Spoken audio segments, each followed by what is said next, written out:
Hi. So I'm about to share something that is completely out of my comfort zone. I tend to keep my private life and my social media separate, but I could not sleep tonight because I was having flashbacks of sexual assault. I decided to write out how I felt in the form of a poem, but I've never actually written a poem, so it's more of several different types of writing styles put together. Some of the words I use to describe my experiences might not be the words you would use, but in this point of my healing process, it's what I'm comfortable with. If this connects with you or you empathize, please feel free to share. Sharing this is a new step in my journey to heal, and I don't have any expectations. I just want to share my story. This is called To All the Men. To all the men that have groomed me since I was 11. To all the men that have taken advantage of my innocence. To all the men that have molested me.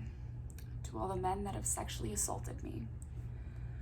The first time I was catcalled, you yelled out your window in your white pickup truck to an 11-year-old girl walking home from 5th grade.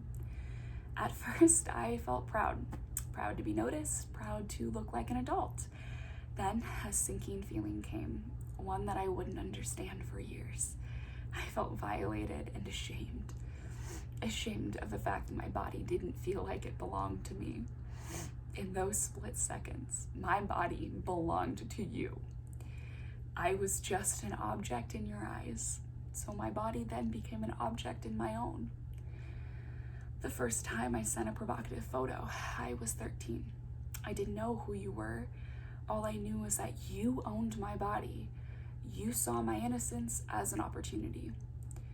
My naive ideas of consent were your opening. You called me pretty, said I looked mature for my age. I felt proud. I thought that this was owning my body. That feeling was a lie.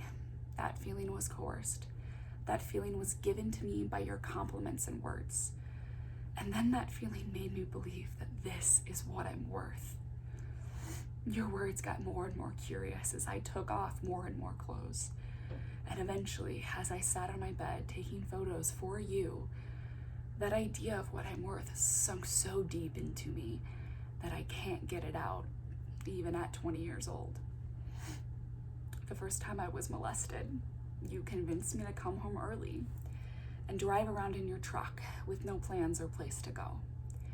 I said yes, because 2 years prior, you made me feel wanted. My innocence was attractive to you, the pastor's daughter who had just moved into town. You gained my trust, and in return, I took off my clothes. You were the first boy to see me naked when I could no longer hide behind my phone. I realize now that all those days and nights that you wanted me, I was nothing more than a trophy to you. Proof that you had conquered the girl that other boys couldn't. But you hadn't conquered me yet. Not really. There was still one thing left that you wanted.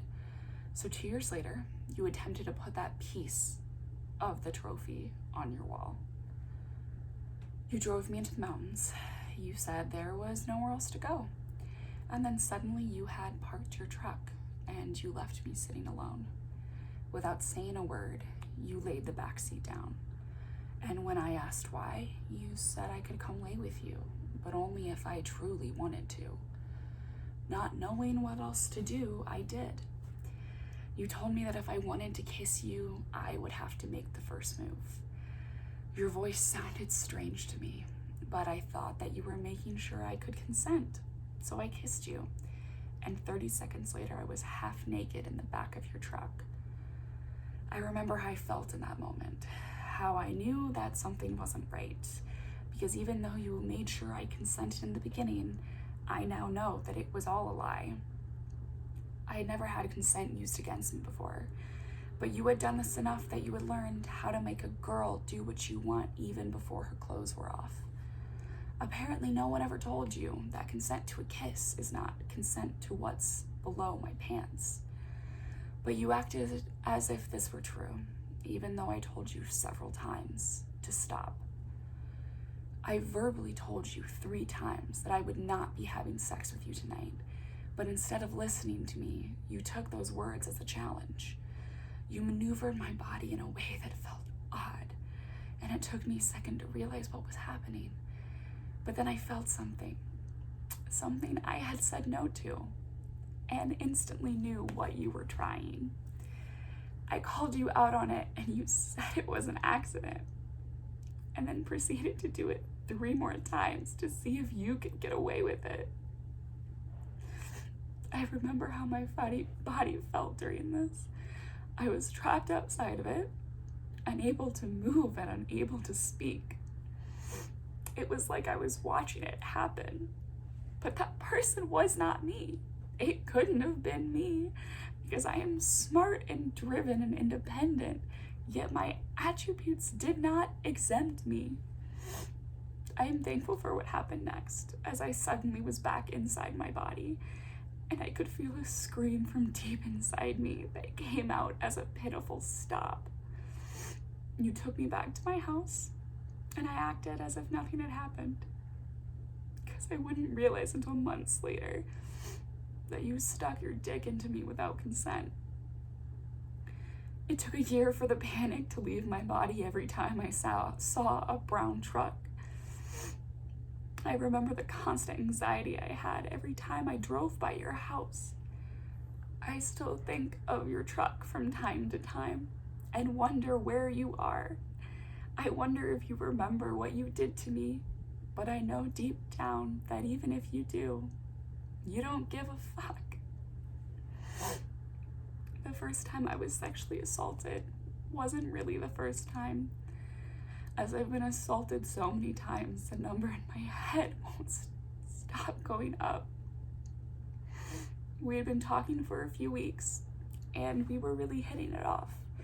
I still remember eating at IHOP with you on Easter morning when my mom called to say hi. You had driven down to my dorm, and we had talked all night long until the sun rose the next morning, and I was happy to still be up.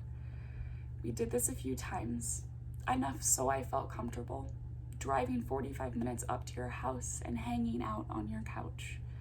We watched a movie, but at this point I can't even remember what, because that night is such a blur in my head. All I remember is the wine and tears in my cup. I had gotten the courage to ask you what it was you were looking for, and your answer stunned me, as you turned and said you just wanted somebody to fuck. I was already a few glasses in at this point, and I thought back to our talks, wondering when it was I missed the memo that I had once again become an object. I tried to keep it together, but honestly I was too distraught, because I had thought I had finally found somebody I could trust, and then I realized I was stuck. I was too drunk to drive home, but also too drunk to keep myself together, and my embarrassment was too much to call a friend to come pick me up. I decided I would stay, even though things got bad, and somehow we found ourselves in your room because it made the most sense to just go to bed. I can't remember the timeline of events that happened next, but what I do remember, I desperately wish I could forget. Somehow we started making out, and while the tears had dried from my face, you still thought this was okay. You took what I said next without any regard for the wine that was making it hard to see straight. I think at some point I had just given up and was used to it. It had been 8 years since I learned I was an object, so why stop now? I suggested that we should have sex because, well, I don't know why. I was so drunk that I can't even remember when you went between my thighs. The only things I can remember now haunt me still, as I can see you from above telling me that I was too dry to keep going. I remember laughing and saying that makes sense, as I turned to my side and stared at your wall, wondering what just happened and asking myself if it was my fault. Before we stopped, I remember being unable to move again, unable to speak again, trapped in my own trauma, looking down from above. In the morning, I remember waking up in a panic, not knowing why my pants were gone or why I felt so wrong. That it's taken me a long time to come to terms with what happened with that night. And even now, I'm not sure that I have, because I still can't get myself to call that night what it really was. A drunk girl who couldn't consent. I think about these memories every day. And while some days are better than others, it seems like I can't keep running away from this trauma. To all the men that have done these things to me, I have nothing to say. Because even with these few stories I've convinced myself to tell, it doesn't even cover the extent of the pain. I can't have consensual sex with a man, even if I like him, even if I love him. Every time that I try, these memories come rushing back, and I can't help but wonder these thoughts that consume my entire experience. Are you going to slip the condom off when I'm not looking? Or when you put your hands on me, will I instinctively push you away? If I tell you that I want to wait, will you coerce me into it anyway? If I tell you that I need space to figure out my relationship with God, will you tell me that's okay and then convince me anyways? Will your words assure me that you care and you want me to heal and you care about me more than the body I seem to keep giving away? Will your actions support those words, or will you continue to push until I feel like I have no other options but to say okay? Will you listen to my words, or will you say you'll listen to them and then proceed to touch me anyways? These thoughts sometimes feel like they're stabbing me in the brain. They consume my every encounter to the point that I can't ever turn away. To all the men that have done these things to me, I don't know how to move on. I don't know how to explain that I don't feel like I'll ever be normal. If I put up a front that tells you I'm willing even when I tell you I'm not, will you respect my boundaries even if they tempt you? My body is not yours. It is mine. And I should be allowed to live in this body without these thoughts, even if I turn you on. I've come to realize that I don't even have to try to make a boy want me. It happens without my consent every day. And it's not my fault. To all the men that have made me feel unsafe, that have made me feel used, that have made me feel like an object only here to please you. I am so much more than my body.